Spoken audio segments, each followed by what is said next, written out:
name's Sue Elam. I ran the Dayton Women's Music Collective from 1981 until 1997. Okay, my name's Susie Sutton, and I really wasn't that much of an organizer. I was more like a worker bee. So I worked at Iris Bookstore, and I was also involved in the Athens, Ohio chapter of the New American Movement, which is a democratic socialist organization.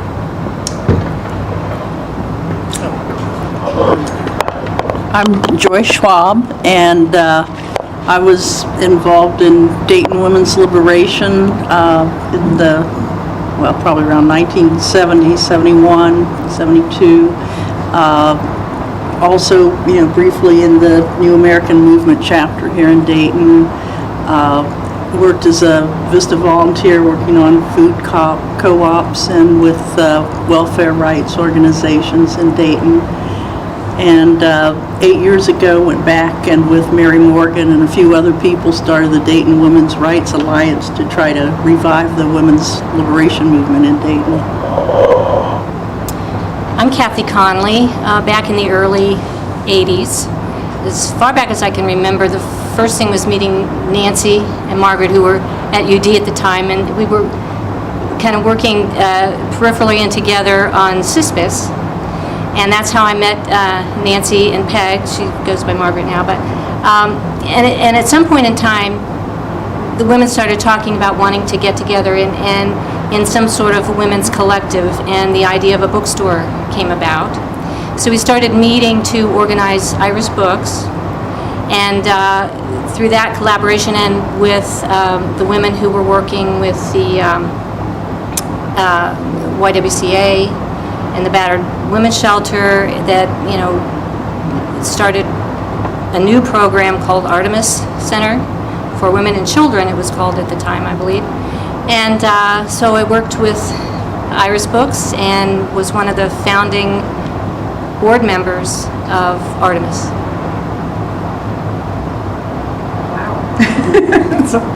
I'm Terry Schock, and I'm pretty much a lifelong Dayton person, although I disappeared for years and then come back again.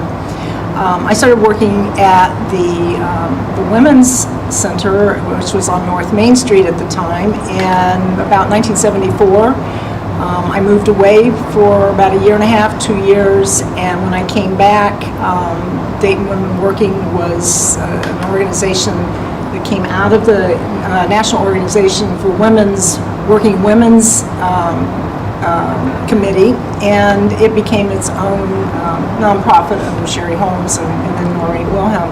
So I was very involved with Dayton Women Working, spent a lot of time at the Media House, a lot of time with New American Movement people, and a lot of things emerged out of that.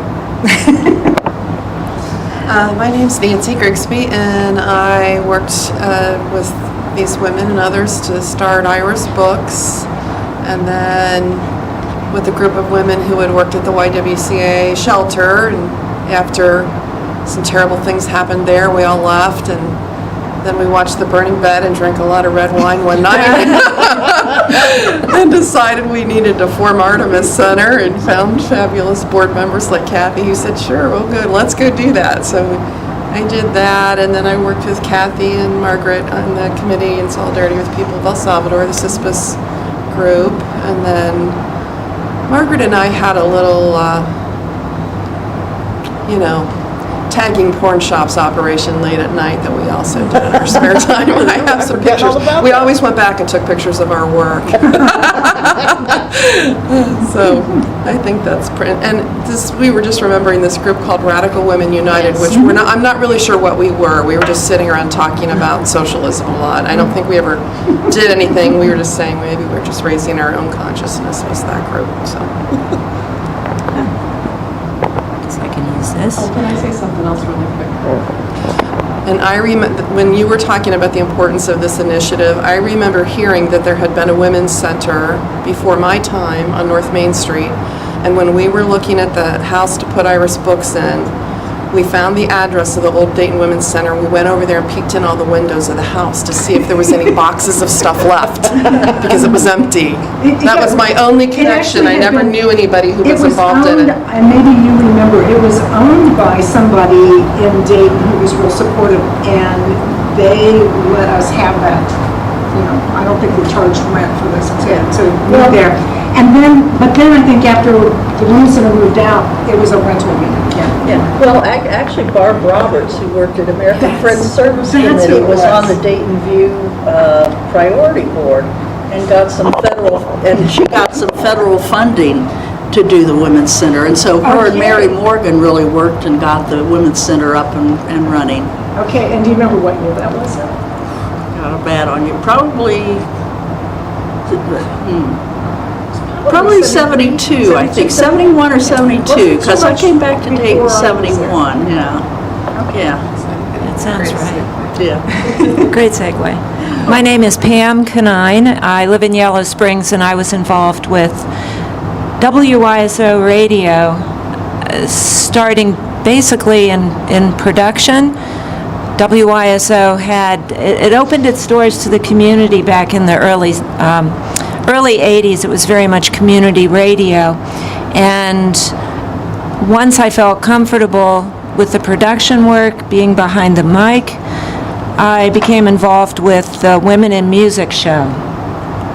And so I carried that thing through with many other people, as I want to share in the conversation that'll follow. From probably 1981, 82, until the program ended in 2002, till the show was taken off the air. So I'm here representing Women in Music on WYSO, 91.3 on your FM dial. I remember that. Do you remember that? Sundays. Every woman in the surrounding area that could hear WYSO had their radios tuned to that show. Pretty much. I mean, really, you could walk in anybody's house And it would be on. and it would be on there. It would be on. Wow, yes, yes. Yeah, and In the car I'm still in and- contact with Corey Slavic. Corey's Yeah. in Maryland now. Right. And so she buzzes back through here periodically, and she's still really involved in music. I mean, just, you know, it's not what she does, but for a living, but Any woman that was politically active or any lesbian, you could walk in their house and you knew immediately. If you walked in somebody's house that you didn't know, if they had that program on, it was cool. We were going to get along. Well, that's why I want to emphasize, too, the collaborative, collective nature of the Women in Music producers, if you will. So I think that's important. I'm sure that's going to come out with many other organizations as well. Okay, so why don't Nancy or you guys explain how did Artemis House came out of the Y, which also came out of, but it also came out of Iris Books, correct? We operated in the upstairs of Iris Books. That was the first space Artemis ever had. Yeah, it was all sort of connected. The bookstore wasn't going to last. We all sort of knew that, and then there was this really urgent need too. So other than watching the burning bed and drinking too much wine, was there a particular thing that spurred that? I mean, was Well, there we all had worked at the YWCA, and one of the women who resided in the shelter was assaulted by a YWCA guard with a nightstick, and she went downstairs to get a pop out of the machine and came back upstairs with injuries across her back. Wow. And then the Y administration made us kick her out of the shelter. And that was the day we all said that it's time to go. We can't be part of this. So we all left and, did some organizing on the way out the door. And some key people were let go as a result of all that. But anyway, we left. And then we all scattered. Kate and Margaret Kanapke, myself, Connie Davis. I became a waitress.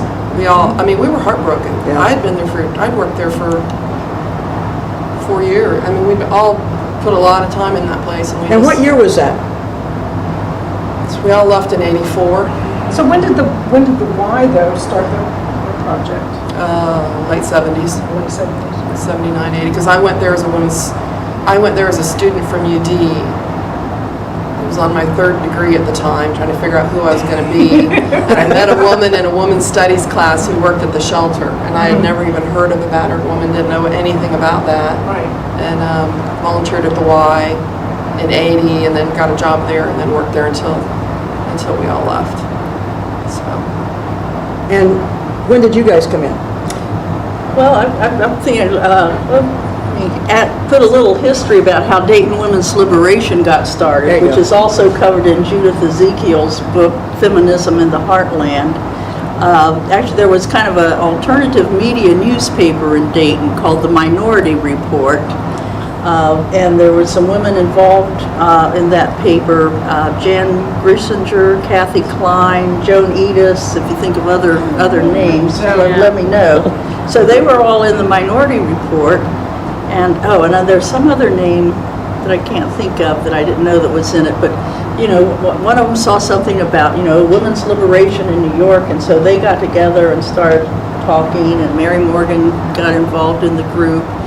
And so they got a little phone thing. This was, back in the dark ages of the 70s, where communication was, you got a little phone with an answering machine that Mary Morgan really put in her primitive. basement. Right. Well, she was pretty progressive back then to have an answering machine. Yeah, to have the answering machine in her basement, right.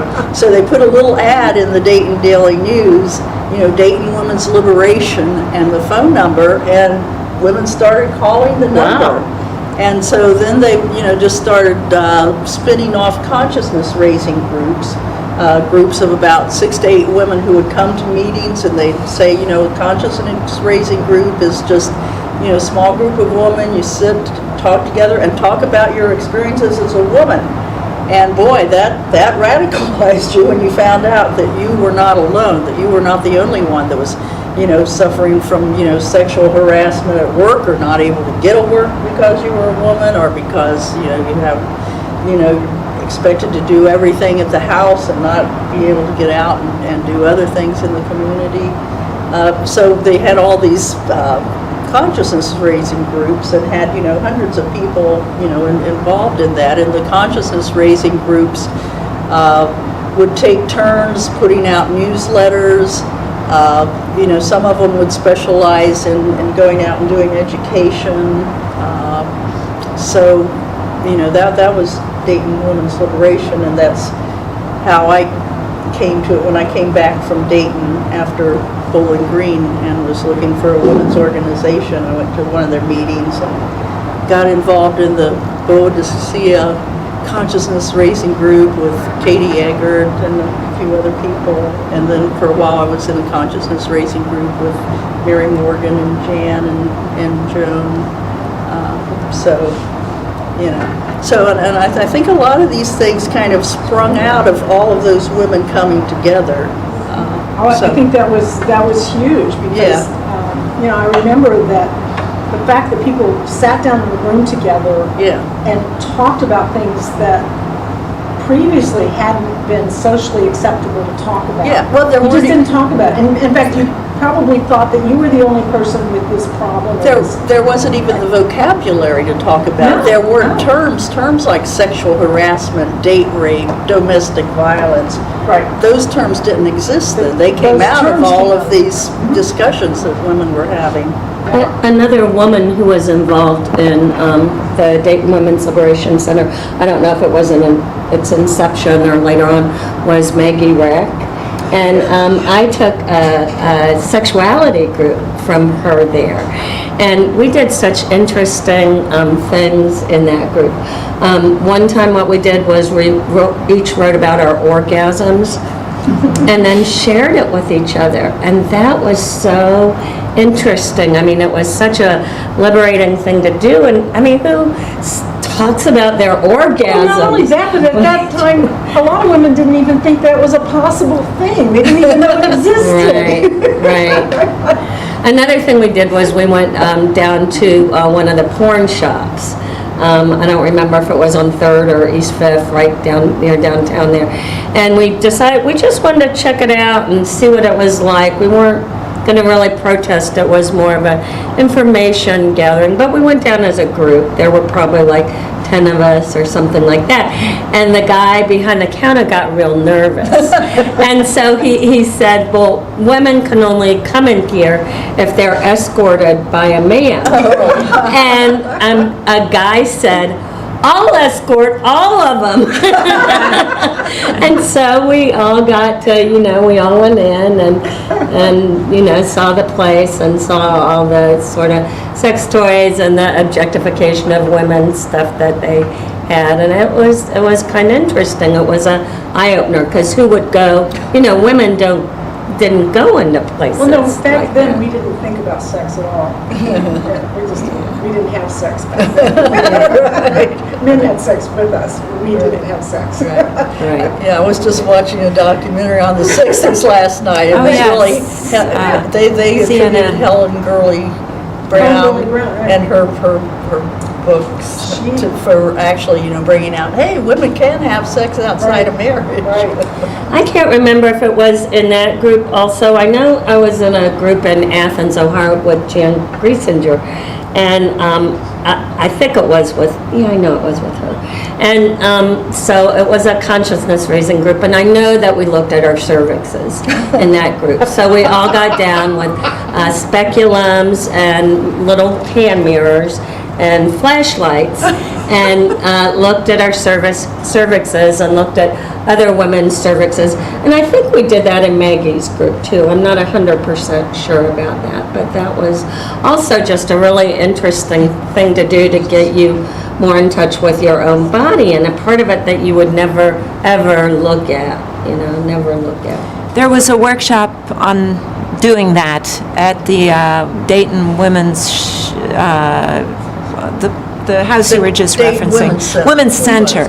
Yeah, they held a cervix-looking speculum exploratory workshop that I went to with a couple of other educators.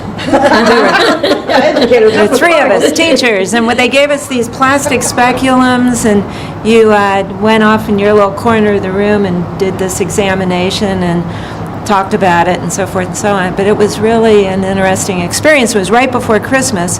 The three of us lived together, so we took them home and hung them on our Christmas tree. And boy, were we surprised when the superintendent showed up for our Christmas party. He's looking at that tree, looking at that tree. Those were the days. Yeah.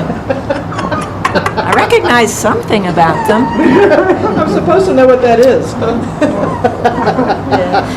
And speaking of the Women's Center, they really had a lot of great classes. I know I took a photography class there from Julia Reichert.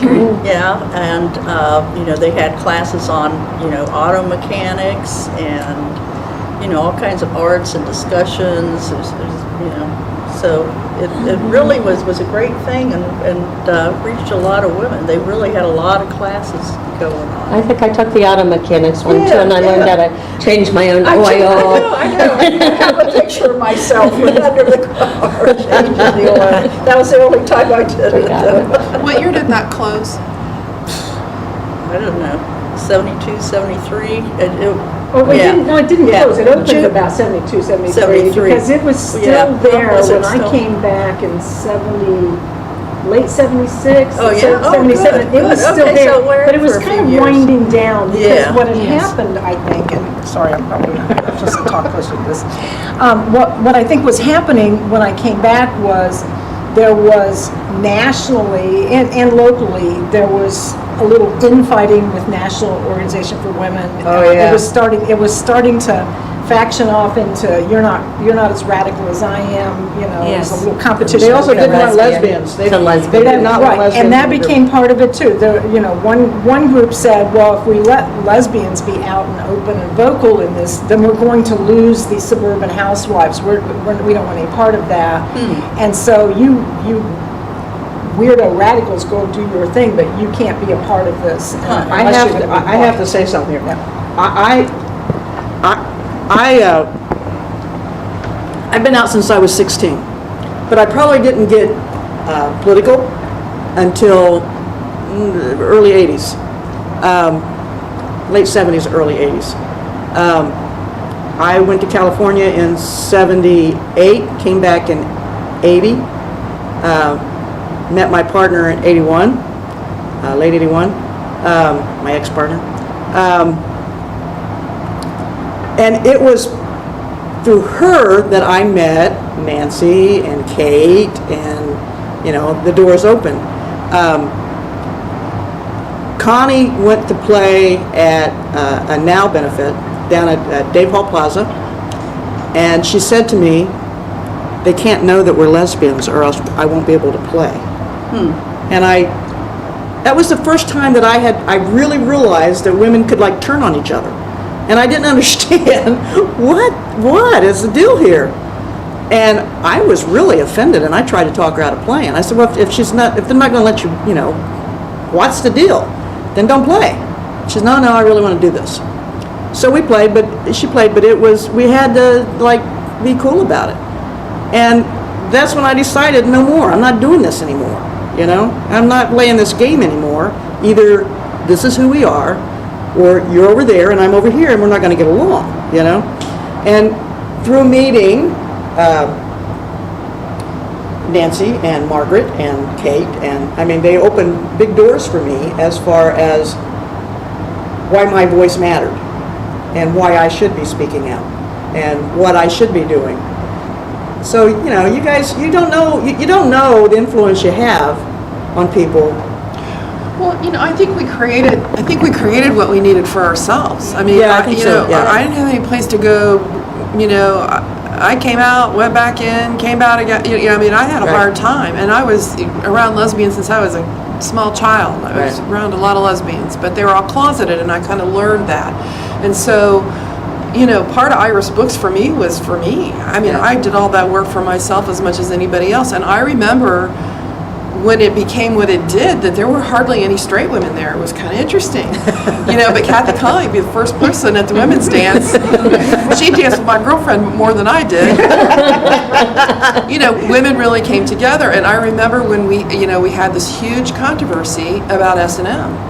Because there was a book yeah, that I do came remember out. that. I remember the title of it. And of course, the domestic violence advocates in the group were like, you know, it's violence. I don't. There's no such thing as consent. On our backs. There's also a journal. There's a lot of trepidation. And I remember we would have 3 and 4 hour discussions because people were committed to not being divided. Right. You know, and this idea that you would just feel like you had the luxury of getting rid of the lesbians I know. in a movement is kind of, I mean, it really just shows the evolution of our understanding, because that S&M thing was painful for people. They'd cry, Yeah. they'd get mad, but we stayed in those conversations and we compromised about it.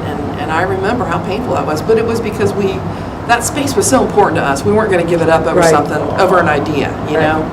It was something. And you talk about a grassroots movement. That was a grassroots movement because we just started meeting, I think, in my house on Hudson. And we just kind of sat around and kind of cooked up all of these ideas. And there were different kinds of women. Most of us were kind of social worker types. So that's kind of why we knew that we weren't business women. But this is something we wanted to do, and none of us had any money. There were a few who had better jobs than others, nurses and A couple doctors. MJ Deneen. yeah, MJ. and they put up money to get the house that we had. And then when we got the house, and then there were people who knew about the books and knew what to order, and then we had volunteers every time that it was open. We had talking about basic. We had a cash register that was a. Remember that thing? One of those, right. I mean, Didn't you require pushed electricity. 20, the dollar and a 20 anyway, but we had meetings, and it was the highlight just for years of my life, you know, just meeting all these people, and we had dances, and we had meetings where we drank margaritas at Pepito's till, you know, late hours, and that was not something I was used to doing, but, and then, But you eke through, didn't you? we You eat just- through, and we had the dances a lot of times at the church. It was the Unitarian dances Church were of fun. Salem. On North Main. I mean, I even brought my daughter, and then she wanted to bring her friend, and I had to call the mom and say, well, we're having this dance, and I had to explain what it was, and, well, that's okay. And I was surprised, you know, and she was just a teacher in the school system, and she said, sure. So, I mean, it was just an eye-opening, wonderful experience. We had conversations just sitting on the floor in this house, and it was wonderful. Joan Armatrading was on the record player, and it was a record player. Yes. We sold LPs, remember? Yeah, I got turned on to Chris Williamson. It changed my world. I'm like a lot of us. I got turned on to Chris Williamson in California, in women's music in California, and I had no idea there were lesbians out there making music, and it was called something else. You know, I had no idea. And so when I came back here, Dottie Mosley, who started the collective, actually, the Women's Music Collective, she and I became friends, and I remember in the fall of '81, she and I sitting in front of my house, and her Datsun 240Z, which I really, really wanted, and she asked me she told me she wanted me to take over the collective. She didn't ask me if I was going to do anything. She told me she wanted me to take over the collective, Women's Music Collective. And I'm like, sure. Little did I know what I was doing. And she's like, I got a list of performers, I'll give it to you. All you have to do is call them and they'll play. And I'm like, okay, you know, sounds like fun, you know. And it, you know, 17 years later, you know, it was still fun. You know, it had its moments, but all of that changed a lot of things, you know, because I started doing the collective, and I had met my partner at the time, and I met Nancy, and I had met Kate O'Connor, and I'd met Margaret, and I'd been going to Iris Books, and been listening to WYSO, and been sending performers there in order to get interviewed, to, you know, and then we would advertise the music collective on there, and then you, Nancy, and Margaret came to me and said, we don't have any money. Will you do a benefit for us? And I'm like, sure.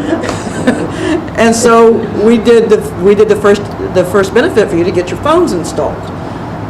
Do you remember that? I remember that. That's so many years I remember. I know. And so yeah, that's how it started with the friendship with you and I. For Iris or For Artemis House. for Artemis? Yeah. Well, and I wonder what role you both think you played, because Canal Street all of a sudden started, you know, Linda Tillery was there, and I wonder what you Farron, you know, do I have what role stories? either of you think you played in the availability of, because I don't think many cities our size at that time, those women Were doing that? performing. Well, didn't it go back to Sam's when they were downtown and Mick was doing coordinating music for them? Well, Because Mick- I remember people like Teresa Dell and Yeah, Mick was instrumental in that. Mick Montgomery was, and you know, he had come to Dottie and said, where do you guys go? Where's all the lesbians going? And you know, she said, you know, CD bars, and he offered up his place to have music. Why don't you come here and listen to music? And which place was that? Canal Street. At Canal Street. Once he had been connected Yeah, to Canal Street. and so they did, and women didn't know what to think, you know, and they lesbians didn't know if they were really welcome there or not, and because Was that on Sunday night? that was the first Monday of the month. The first Monday of the month was the collective, Yep. and then The women's series were on Sunday nights. concert, the bigger Yeah. concerts. So Mick then, he said, who do you guys listen to? You know, he knew Teresa Dell, and he knew, Barbara Higbee? no, the other woman is Cincinnati. Oh, she used to play at the Winds all the time with Yeah. Teresa. Oh, Fiddle player. yeah, Oh, I loved her. I can't think of her name. not Barbara Higbee. No, I just saw her. I can see her face, but I can't So think of her can I. name. It'll come to me. She's good friends with Teresa Dell. Yes. Anyway, and he knew of her, but he didn't know of anybody else, and so we started saying things like, Farron and Chris Williamson and, whoever else we could think of. And he's like, well, let's get them. Can we get them? And so I found out we could get them. And, things happen pretty simply, really. There's a need, you fill it, and you go on, You don't understand that you're doing something bigger. You're just doing something. Because, they're music too, right? Yeah. So they would come, we'd get, and then it became my job to find women musicians from wherever. Women performers. Betsy Lippitt. Betsy Lippitt, yes. Thank you. It takes At the same time. And so I started getting press kits from all over the place, and I would just give them to Mick, what do you think? Or he'd say, you scream. So that's how the women's series came about, was, what you think will women show up if we bring them in? I'm like, oh yeah, women will show up, So that's how the women's series started, was, who do you listen to? Can you get them? Mm-hmm. And we would find out who's on tour and when they're coming this way, just like he did with anything else. And next thing you know, there was a whole women's series going on. And it could be, we had poets, women poets come in, what was her name? S. Diane Bogus, who is now pretty well known. We caught a lot of women on their way up. Hunter Davis used to come in all the time. And she'd stay at our house with us, and she ended up staying for like 3 months one time, wrote an album. She better have done something for 3 months. But yeah, it was fun. And I don't know, I was trying to provide a place that that women felt comfortable coming to and could do what they did it usually in their living rooms. Playing music, singing with somebody, and however they wanted to present that was fine. Sometimes I got in trouble because Victoria Jones, for instance, she she performed once with Tim McKenzie on stage with her, and women were irate. I thought this was a women's collective. This was, what is that man doing on stage? And I'm like, that's how she presents. This is how her music is presented. I can't tell her she can't take that man up on a stage, So women would, there was a lot of politics involved, and I tried to understand, but sometimes it was just redundant, Well, all these years I've known you, I did not know that you were the person that was behind us having all those women come. I didn't know that was your role. I knew Pam was doing my favorite time on Sunday afternoons, and all the people I discovered who I'd never heard of. Following Larry's Polka Show and Sargam, Voice of India. Women in music. I knew your voice before I ever met you, Right. So you both really enriched everyone's lives, but I didn't know that you were, I knew you did the collective, I didn't know that you were also bringing in all this. It was Mick. It was mostly Mick. Mick changed a lot of things. Yeah. He got lesbians out of seedy bars where, bar fights were common, or, people harassing us was common, or people hurting us was common, and got us someplace safe. That was his goal. He wanted us to be someplace safe. Come here, I'll take care of you, that kind of thing. But there was also something in it for him. He could fill up his bars on, Yes. those nights, and he knew that there was money to be made. Plus Mick, those things are true, but Mick was all about the music. Yeah, he was all about me. He didn't care what it was. Discovering new musicians Right. in everywhere, and over the years, that's obvious because he's had one of the most eclectic combinations or string of performers in there of any place, and I think that's kind of what we miss by that not being there anymore. Yeah. Is that opportunity, because Dayton in a lot of ways has always been a very small town, and there just weren't. It wasn't like we had big city options. Right. For who's playing. So it's. I mean, Mick got us out of bars. For instance, there was a bar in Miamisburg. I don't know if you all remember this. Infinity. Yes, it was Infinity. I could never remember the name of the place. And you walked upstairs, and it was like it used to be a basketball arena or something. And so all seating was up here, and then down there was the dance floor.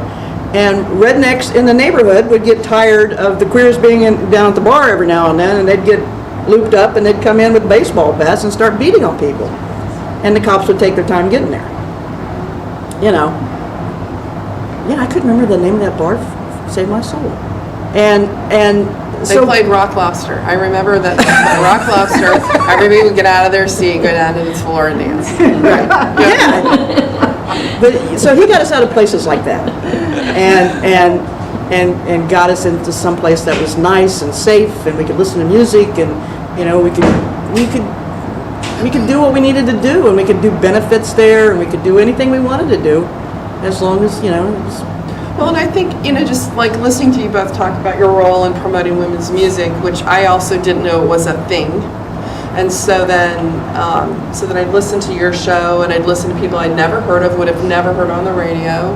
Then I'd go to concerts at Canal Street, and then that was a feeder for me to discover the Michigan Women's Music Festival, which was transformative, you know, because women's music it's not just that it was women singing music, it was a form of art that was really telling our stories, Right. and letting us be, and expressing our values and our culture and lesbian culture, and you know, so it's like it was all sort of, you know, everybody's work was building on everything else, and it was transformative. Those women were so integrated too with the community in a way that musicians usually aren't. You talk about, you know, some of them staying at people's houses. I remember when Holly Neer came here, and she stayed across the street. I lived on Manhattan Avenue, and she stayed across the street at Sue Mumpower's house, and just how cool that was, and how they, you know, really wanted to meet people in the community and talk to us and find out who we are and what we were doing, and it was a whole different kind of musician, you know. It was. Yeah, you don't have everyday musicians coming in and saying, can you find me community housing, you know? Well, you still do, except that we're not in our 20s anymore. I see. They don't. They're still doing what's not there. The folks in the 20s who are still finding their way are still going, I need a place to stay if I'm going to come, if I'm going to come and play for next to nothing. And I think part of this story is also part of that point in our lives. We were all in our 20s, you know, at that age where you're 30s. still 20s and 30s, but we're still all trying to figure out who we are and how we fit into the world.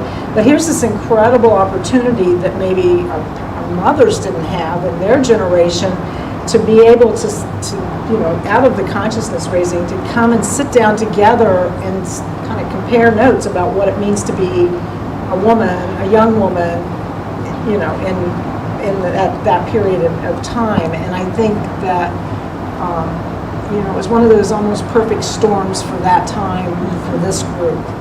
I think that's Yeah, let me just add, going back even a little further, I was in one of Judith Ezekiel's classes on the history of feminism, and she put it in a good context of, you know, let's not forget in the early 60s, the civil rights movement was on TV, and black people were talking about, you know, and you were watching on TV the injustices and the, you know, harassment and violence they faced, kind of like today.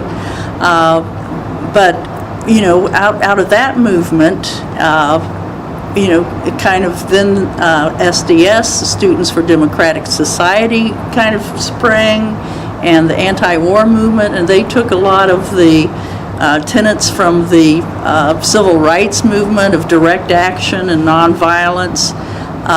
And, you know, when I went up to Bowling Green State University from Dayton, I became involved, first of all, with the Students for Democratic Society, and it's through that organization that I went to conferences and heard someone speaking about women's liberation and became involved in it through that way. So, you know, there was a lot of stuff that kind of came before that, you know, sparked and ignited all of these movements, and including the, you know, the movement for gay rights and gay pride.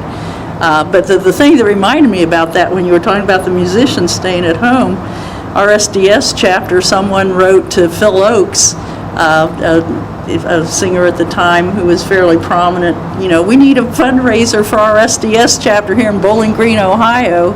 And he came and did the concert with hundreds of people. And that night, I remember, we're all sitting in someone's house, drinking and arguing about whether we should be supporting Gene McCarthy or Robert Kennedy. I was a Gene McCarthy and Phil Oakes was a Robert Kennedy, but then all that ended in tragedy, so.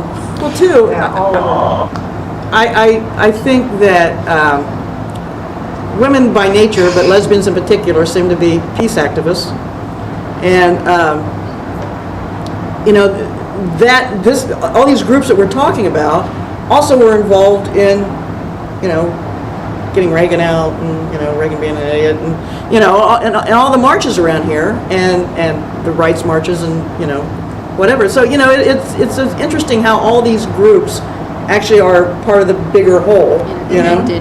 And it's amazing, really. I think at the time, that's what I was going to say. At the time, that we were less single issue than maybe I don't know. I'm not politically active in the same way I used to be, but like I look at Kathy Connolly and I'm like, I don't know, did I spend more time with you at Iris Books or CISPAS meetings or, Or board meetings. Or board meetings for Artemis. It was like the same group of people, and we did some anti-Klan work together, I think, with Hillary Lerman, and so I mean, you'd call the same group of people. If you were going to do an anti-Klan march, or if you were going to do a fundraiser for El Salvador, or if you were going to do a fundraiser for Iris, the same women were on every list. Yeah, they were. Yeah. And people you were could getting count burnt on out, too. People were getting burnt out. I mean, it was a lot. Yeah. It was a lot to take on at the time. Right. And, it's frustrating in some ways, but look, now we're on the other side of it. It seems okay, I mean, things are still kind of screwed up, but we didn't do so bad. Before we get off the topic of the music, I wanted to, if I may, share something with you for the record here. This is a transcript of an interview with Martha Ullman, Oelman. And I think it's important that we read this. This is, she was the founding mother of Women in Music, the Women in Music show. In 1995, October of 95, at YSO, we had a 20th anniversary party for Women in Music and a special broadcast, and we called back all the hostesses who had been in the area, and we sat around a table very much like we are today. And Martha Ullman was there. Again, October 1995, 20th anniversary celebration broadcast of Women in Music. And we thought, we being, for the most part, Corey Slavitt, Katie Eggert, Marty Lou Antalik, Lisa Travis, Marcia Sauer, some of these folks that were part of that collective said, wow, let's see if we can get Martha Ullman to come, because Martha was busy, she was community activist, she was very involved, she was somewhat, believe it or not, as radio people sometimes are, shy and reclusive, and she very much liked being behind the scenes. But we thought, well, maybe we can bring her out of retirement for this show. She came, and this is what she said. We asked her about the history of women in music. I was living in Berkeley in the early 70s, and in my free time I went around and listened to a lot of the local musicians there. And as you know, the women's movement was gaining a lot of momentum then, and that was reflected in the growing women's cultural scene. We'd go and listen to poetry readings by Pat Parker and Judy Grahn, and we'd listen to the music of Chris Williamson and Margie Adam. I moved back here in late 1974, and I really missed that scene, but I found WYSO, and that was wonderful. There was an Antioch student there then who had a radio program that was featuring women musicians. I don't remember her name, I don't remember the name of the show, but I kind of remember that she played a lot of Maria Muldaur and rock-oriented music. I got in contact with her and talked to her about the Berkeley scene that was going on, the San Francisco Bay scene, and she was very interested. In the summer, the second National Women's Music Festival, that would be national, was happening, and she sent me off to that with a Sony tape recorder and a little microphone, and I sat in the audience and I pointed the mic between the two speakers, and I recorded hours of music that I brought back and we played it on the air. It's a little embarrassing now because it was pretty rotten quality, but shortly after that, it must have been summer break because she didn't come back. The program director at the time, John Herbst, asked me if I'd like to take the show, and I said I would, but we reformatted it a lot. I was interested in representing women's creativity and diversity, as well as making up for the lack of women artists on other shows, not just WYSO, but other radio programs too. So what I was doing was dedicating the whole show to a different type of music. We could do 3 hours on bluegrass or folk, opera, classical, jazz, gospel, R&B, anything I could think of. The other WYSO programmers about jazz at the time, I found out a lot about that too. I didn't know much about some of these types of music, but I was educating myself, and we continued recording. I went out again to National Women's Music Festival in '76, and at that point I knew a little bit more about recording. I'd been taking classes at WYSO and was part of a team for Folk Fest USA, which was an NPR program, and we put that up on the NPR satellite. I recorded the Michigan Women's Music Festivals for a few years. She was on the sound team. And we'd bring back those tapes. We also brought a lot of artists to Kelly Hall at Antioch that we recorded. I kind of remember Corey Slavitt being involved in that one in like '79. Well, I had the show for about a year and a half to begin with, and I came back for a stint in '79. And after that, it just seemed like other programmers just keep coming along and taking the show. And it's been pretty amazing to see the continuity that's kept going. There's been a lot of support from WYSO itself and from the community, and it's been great. I think the time when I came in, WYSO was going through a bit of change. It had been mostly programming by Antioch students, and they wanted, at that point, to bring in more of community. So that's another reason why this show took off so well. Plus, I guess it was just a good idea. Again, Martha Ullman, founding mother of Women in Music, recorded in 1995 at our 20th anniversary. Martha's deceased. Martha's body was found September 7th, 1997, 2 years after this 20-year broadcast. She was 47 years old. Wow. Her body was found in her cabin outside of Sugar Creek. Right. Still don't know. And they still do not know what happened to Martha Ullman. It's one of those mysteries that still remains.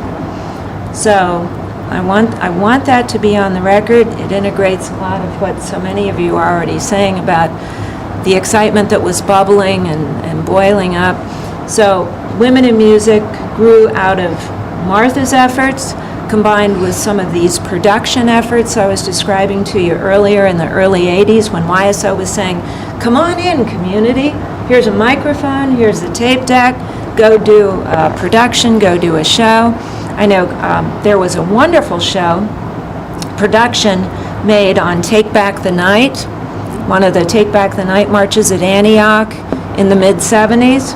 Katie and I took a tape recorder to Seneca Women's Peace Encampment in Seneca, New York, and we came back with, 100 hours of footage. And back in the day, you'd sit there with the old-fashioned tape and this razor blade, and you'd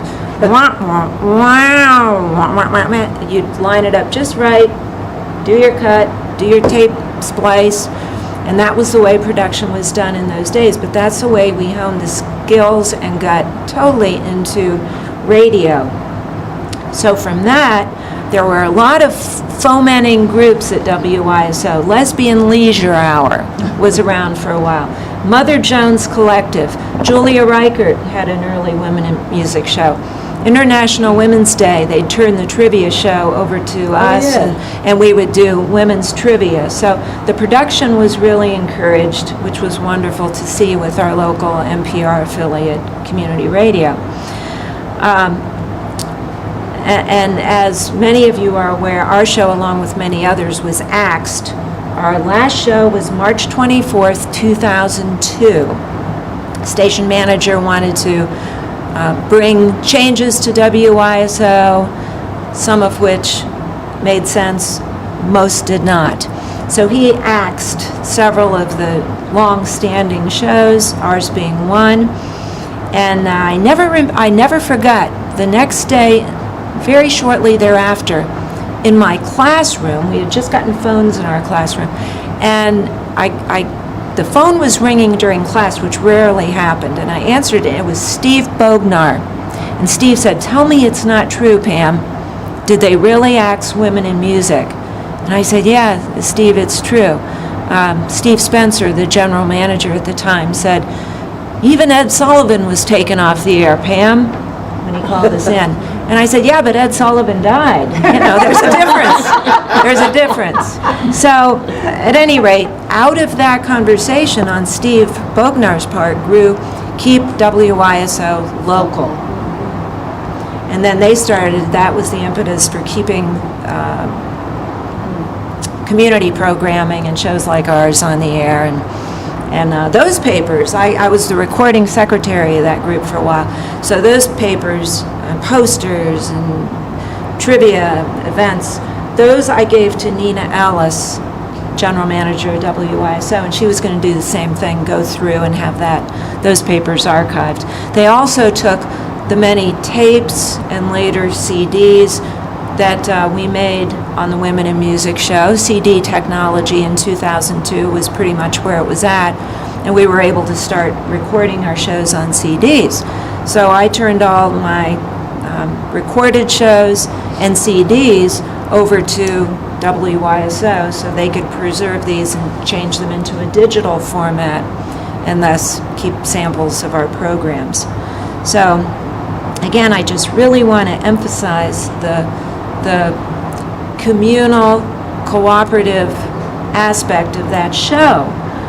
Marty Antalik, throughout the years, had the show on the first Sunday of the month, emphasizing blues and jazz. Corey had it the second Sunday of the month, more emphasis on rock, women's music and rock. I had it the third Sunday of the month, emphasis on the Olivia stable, if you will, lesbian-oriented music of peace and social justice. And then the fourth Sunday rotated through some of the Antioch co-op students, or the folks that we knew were sort of in for a short while to try it out, see if they liked radio. So that was Women in Music. And again, Sue's efforts, Mick's efforts, we'd get phone calls saying, so-and-so is coming through, or as the years went on, the artists would start calling us and saying, we're coming through, any chance we can get on air on Sunday. Sometimes they would play. Sometimes they would join us during a fundraiser if it was Radiothon. Sometimes they would just do station promos for us. Hi, this is Chris Williamson, and you're listening to WISO, or Hunter Davis, or Meg Christian, or if we couldn't get them in the studio, we'd call them and get them on tape. So it was a labor of love. It was a labor of great, I'd like to think, inspiration and education for not only the women, but the many men that we had as listeners, too. I'll leave it at that. Well, you know, I didn't do the Women's Music Collective. The local women's musicians did the Women's Music Collective. They're the ones that made the Women's Music Collective at Canal Street. I simply asked them if they would play. And if it hadn't been for them, we wouldn't have had a Women's Music Collective. You know, anybody can have all the ideas that they want, but until you have somebody that can actually fulfill those goals. And organize. Well, yeah, but Somebody's got to make the call. that's true. But you know, it was everybody was part of that. Everybody sitting at this table, everybody that could play an instrument, that wanted to get in public to do a poem or talk about whatever they wanted to talk about. They were the Dayton Women's Music Collective. I just gave them a stage to do it, you know. I had the easy part, really. I wouldn't get on stage. I always had somebody else do it, you know, because you don't want me talking to people for very long. I'll say the wrong thing. Well, but I think that's important, because one of the things that women's movement at that time taught us was, what does it mean to be a leader? We were the product of a generation who didn't think that women were leaders. They didn't, Right. That you might have put an event together, but that wasn't leadership. That didn't count as leadership. And I think that one of the things that happened is that we discovered that we could be leaders. And you don't have to be the leader of the free world to be a leader. You're a leader in the community because you say, we need a women's music collective, we need a place to play, we need musicians, we need the engineers in the back of the room, we need somebody to do the promotional thing. That's what a leader does.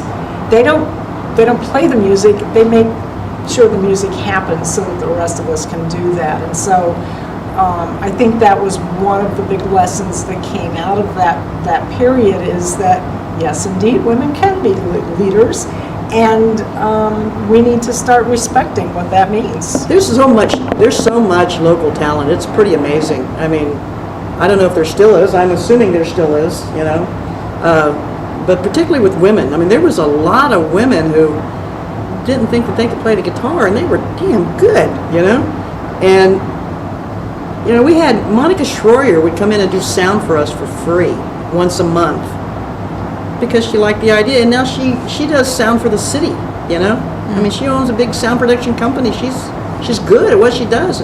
She did it for free. So, To me, it's kind of about the role of oppression in people's lives, and of course no one was going to organize any of this because patriarchy would have preferred that it not exist. So, that's why there was no visible leadership position. I mean, I think all of us were filling vacuums. We were creating, we wanted women's music on the radio, and so we had to do it ourselves because nobody else was going to do that. That was the whole nature of the thing we were trying to solve, is that our voices were never valued, or whatever, whether it was our art, our music, our ability to be safe in our own homes. And so, of course, we had to be the thing we wanted and create the thing we wanted. And it did, I think, help lots of women figure out in lots of different ways they were capable of things they would have never known they could do. right. It's pretty amazing. We did some cool stuff. Really, we did. The collective us. Yes. So we put these questions up here as prompts up here, and I guess I should turn the microphone around. That would so you help. can hear me. I'm curious about how either everybody felt like their lives were changed by that experience. I mean, what do you think would have been different had you not had that experience, or what do you think? Why do you think you are where you are now because of that? Did that have any impact? Definitely leadership skills emerged from that. When you were talking about all that, I was thinking back, when I was in my SDS chapter in Bowling Green, and initially, the men were, making all the decisions and holding the positions of power, and the women were doing the typing and putting the notices up on the bulletin boards and everything. And then after, we went to the national meeting and heard I think it was Charlotte Week Punch, speak, I thought, well, now wait a minute here. I can do more than just mimeograph the meetings and do that. And so I learned to start, speaking out more and developing my leadership skills, through the years. And I became, a lot more outside of my shell. So. I know, I'd never been on a board of directors before, and so that was an amazing experience, because we just everybody kind of had a role. Okay, well, let's see, we need human resources, we need a healthcare policy, we need and none of us knew anybody that had any money. Oh, maybe we need some people who, have some connections, or maybe we need a physician, just all of these things. And so I worked on that for a couple of years until I went back to school. Mm-hmm. And then it just amazes me that from this small collective of women, this huge organization, has, maintained for so many years and done all of this good work, and they have all of these resources, and, it's just, it started small. For me, I was, when I graduated high school, I probably was the, most likely to be in jail or pregnant soon girl. I was not a big achiever. I did not have a high GPA. I was very smart, but I was, I was really just kind of a underachiever. And then, because I think probably because, even when I was going to college, in my early years in college, I just, they were teaching Freud at UD, and I was in the dean's office going, you got to be kidding me. You're making my parents pay for this shit. It's just a bunch of bullshit. I had no respect. And then, and so some of the early organizing was just about anger, it was about frustration, just really not respecting people in positions of authority, including our government, because, the more I learned about what we were doing in Central America and how the cops were connected to the Klan in Ohio, there was not very much to look up to. And then but Artemis for me was the place where it sort of went from community activism to, again, looking around the room, nobody knows how to do this. We're just going to have to do it, and so it did develop me as a person, because I didn't take college seriously. I didn't take high school seriously, but I did. When I left, there was $1 million of real estate and a $2 million budget and 35 staff, and some times have changed because of the economy, but it's still there, and they're still doing good stuff, and I can't believe I had any role in that, because it wasn't my identity. But when you finally engage to something that's important to you and to the lives of other women and kids, it brings out the best in you. So Yeah. Changes. Well said. It changes everything. Yeah. It changes everything from that point forward. It does. But what a legacy you've left now. It's pretty amazing what you've done, Nancy. What you and I know collectively, I understand that. But we're back to leadership. It took somebody to say, we need to do this. And you were that person, and you did a good thing. You did a really good thing. Well, we had co-directors, which is another thing people forget. For the first 6 years, I think, of Artemis, I had co-directors. Connie Davis, who I invited, but she lives in Columbus now, and I don't know, I think she's retired and playing with her grandbabies today, probably. But we did that collective decision making, which evolved into my management style. So. We had co-directors, and I was so not sure about what the right thing was to do. We had a working board.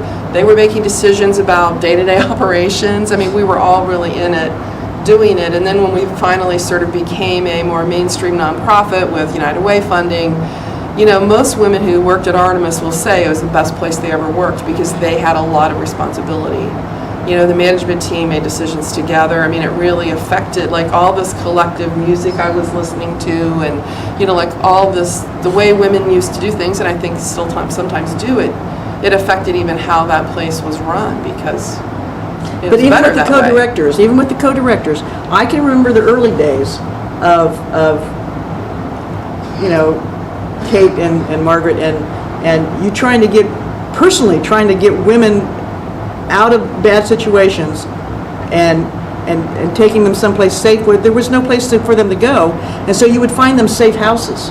You would find them someplace to go that they could be safe until they could get to court, until they could get set up in a house, until. And, that wasn't a board of co-directors. That was you.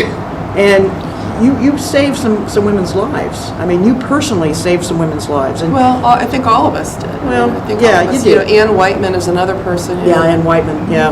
we recruited board members at Pepito's pretty much. If you went to Pepito's and you looked pretty progressive.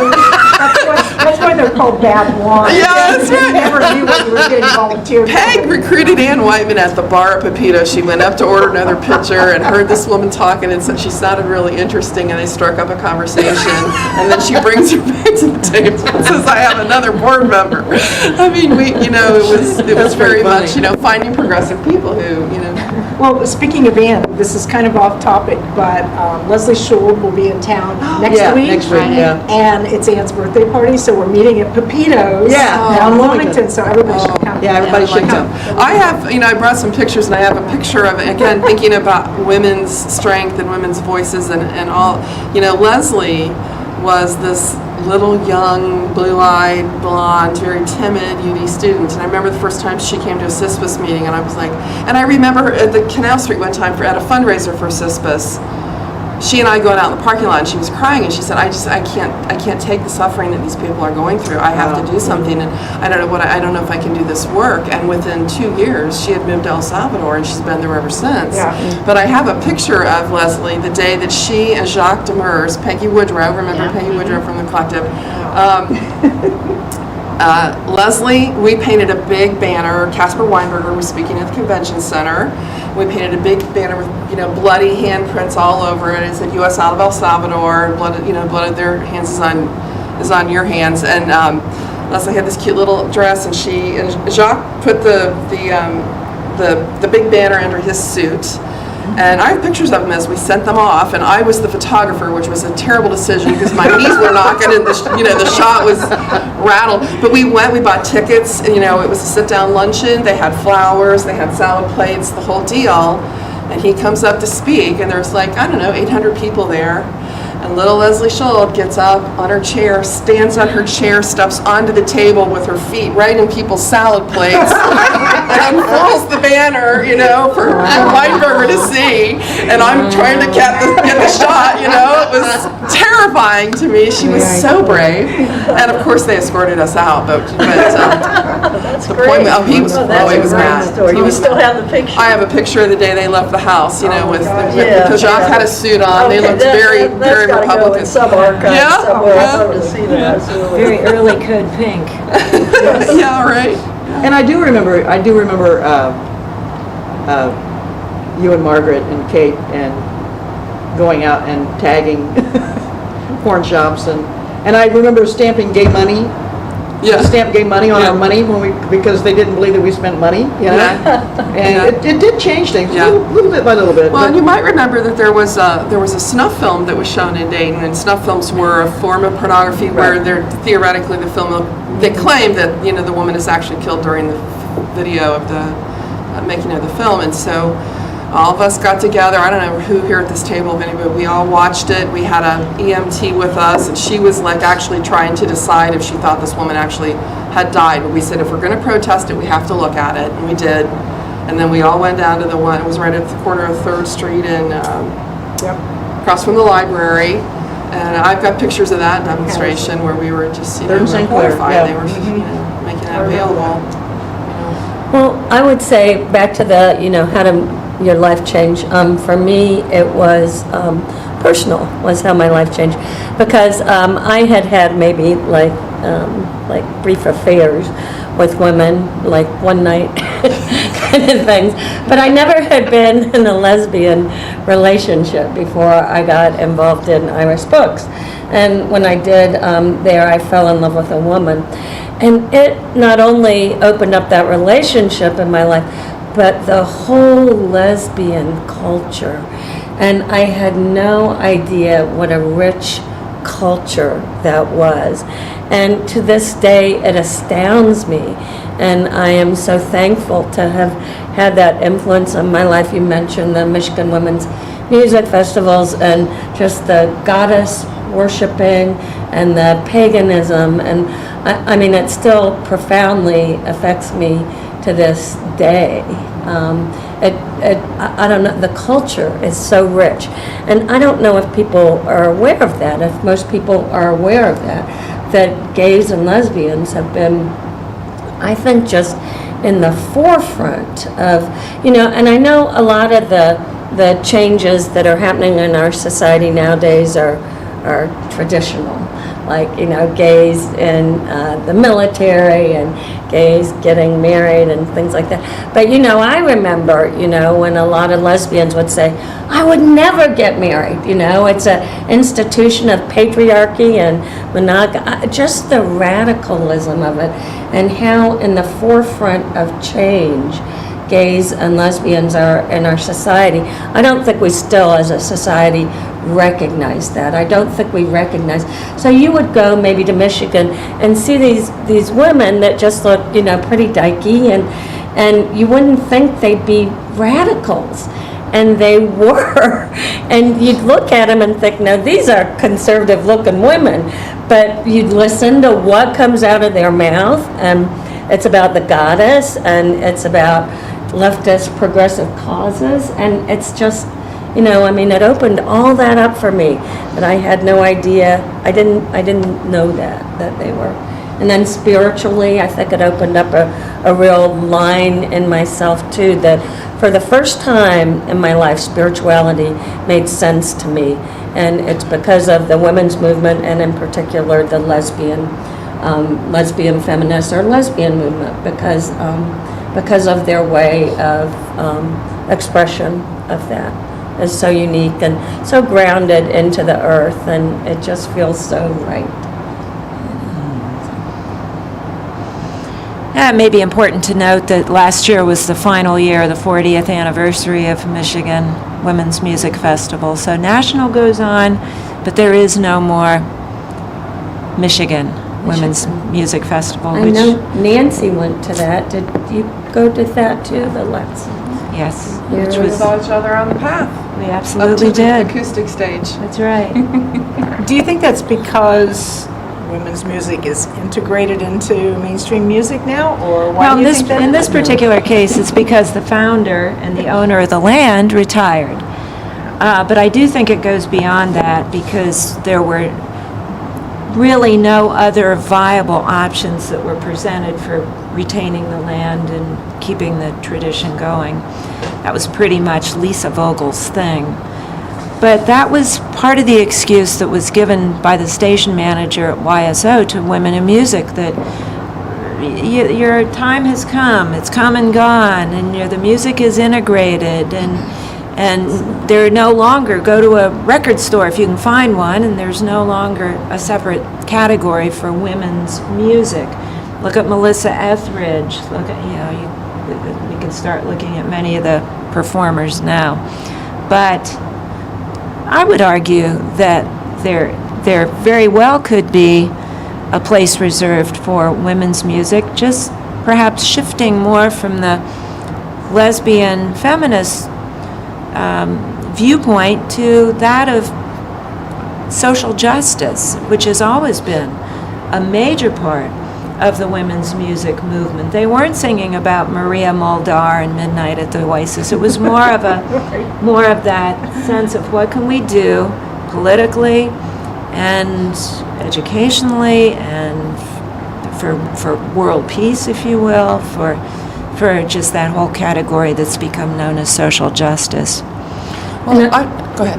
I don't think lesbian music is integrated at all. I mean, I'm not as much into that culture now, and I don't go to Michigan and, I'll look at the bands they have, and I've never heard them.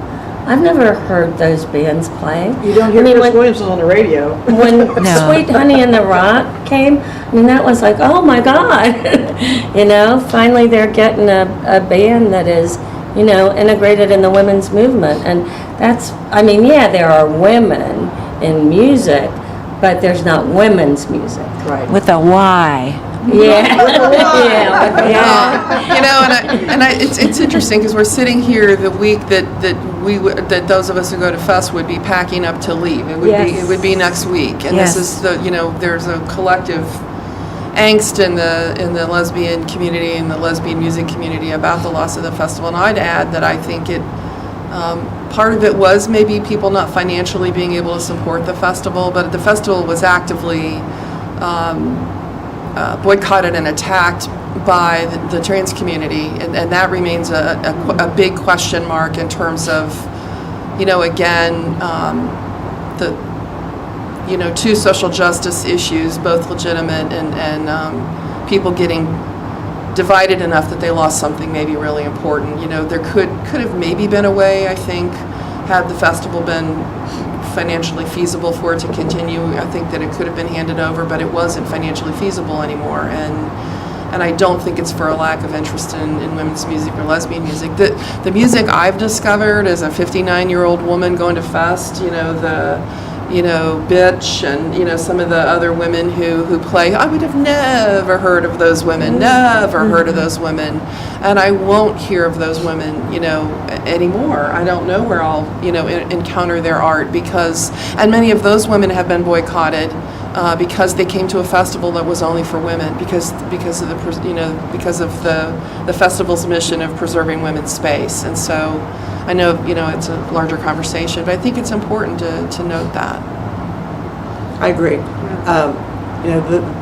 The Women's Music Festival in, Springfield, over by Columbus.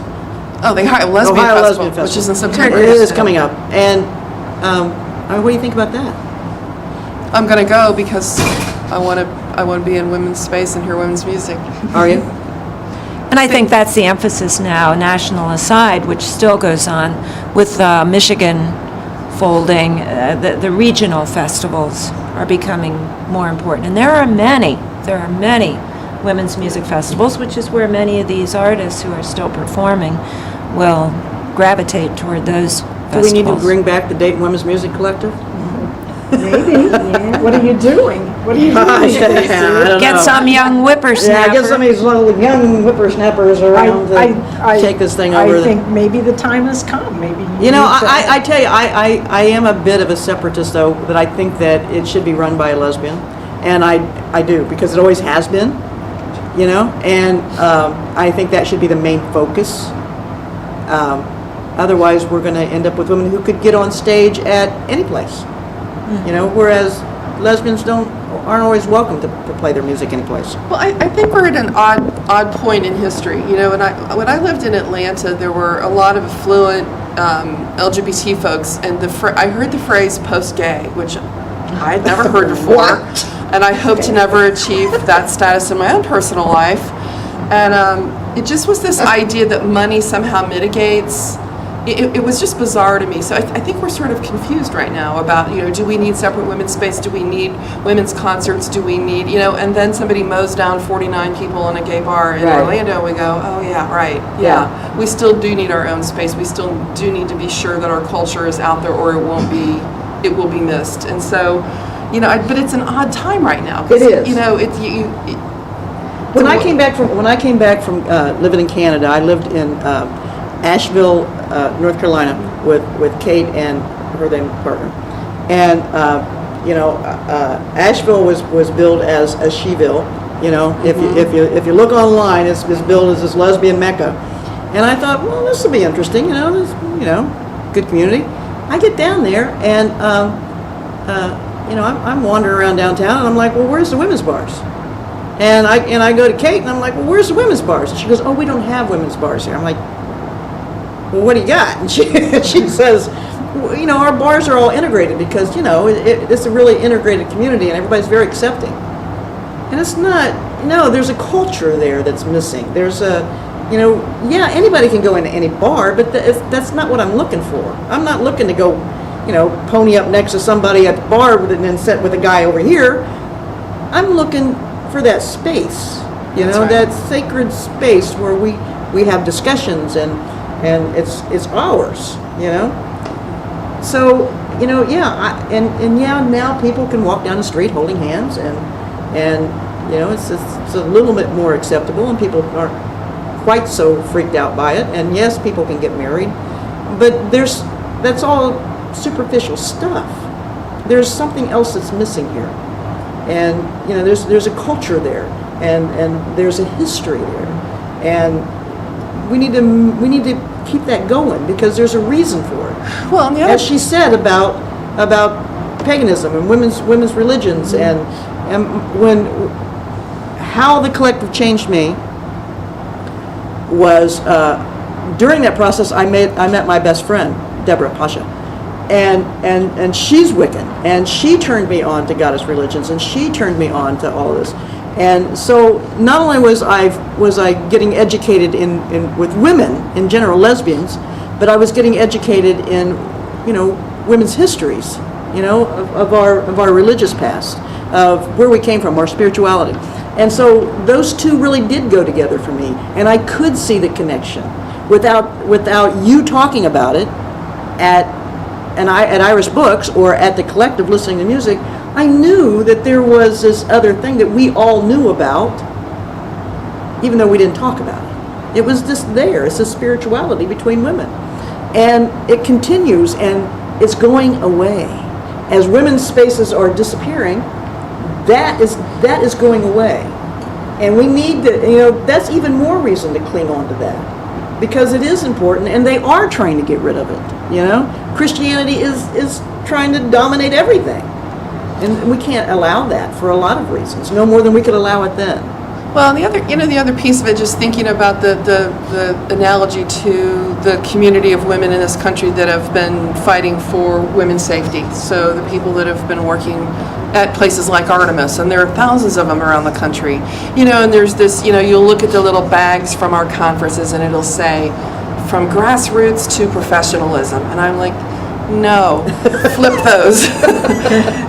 Because it's, again, it's become a job, it's become a paycheck, it's, and what did we learn from, Gil Scott-Heron, right? The revolution will not be televised, and this kind of radical social change to make women's safety a priority will not be funded by patriarchy. And so, the same sort of lack of visibility of our roots, of our values, about what we think we're doing when we're trying to end violence against women. Same conversation happening in that movement, because there are women working in these shelters around the country that have no idea that they are part of a movement. They think that they're just, this is a job. They don't understand that tomorrow we could all start meeting in churches again. The money has changed things, but the idea of carving out space and visibility for all of these things, culture, social justice work, women's work to end violence, all of those things are critical. And there is room. The work isn't over at all. We made the room before, we can make the room again. Yeah. I just don't understand why there's a lack of interest.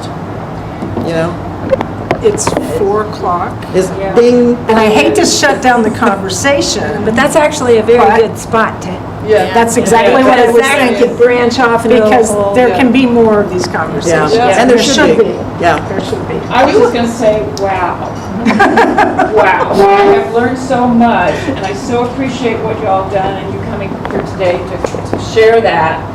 I really do, and I really want to show this to students as soon as I can. Unfortunately, I'm not teaching as many. I'm teaching one women's history class next year, but I'm having to teach some other things. But I think it's great, and I'm sure Judith would be wanting to use it, and other people will be wanting to use it, and Jennifer, who would like to make a documentary. But just wow, and you ended it on a very good note of what we need to do now.